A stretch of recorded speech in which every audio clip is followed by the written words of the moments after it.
อ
ใส่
นี่บางคนกระโดดได้ยังรีบนะบางคนเนี่ยจับได้เอาโอนเนี่ยบีกระเบาบีไอ้บางคนแต่ถ้าเบียปอนี่ก็อัดชาด้วยกระโดดนะบางคน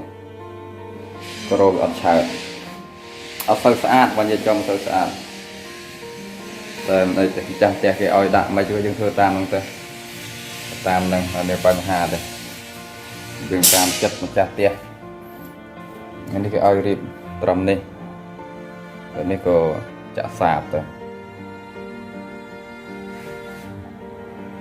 เพิ่มไอ้บางคนอันนี้ตอนนี่หอยโอนเลี้ยงใส่ตัวสะอาดนี่มันจับได้สะอาดว่าเป็นไอ้ที่บางคนมันจะเป็นนั่งบานการใจจำเลยหอยบานมือตรงออกเนี่ยบานออกคนชรา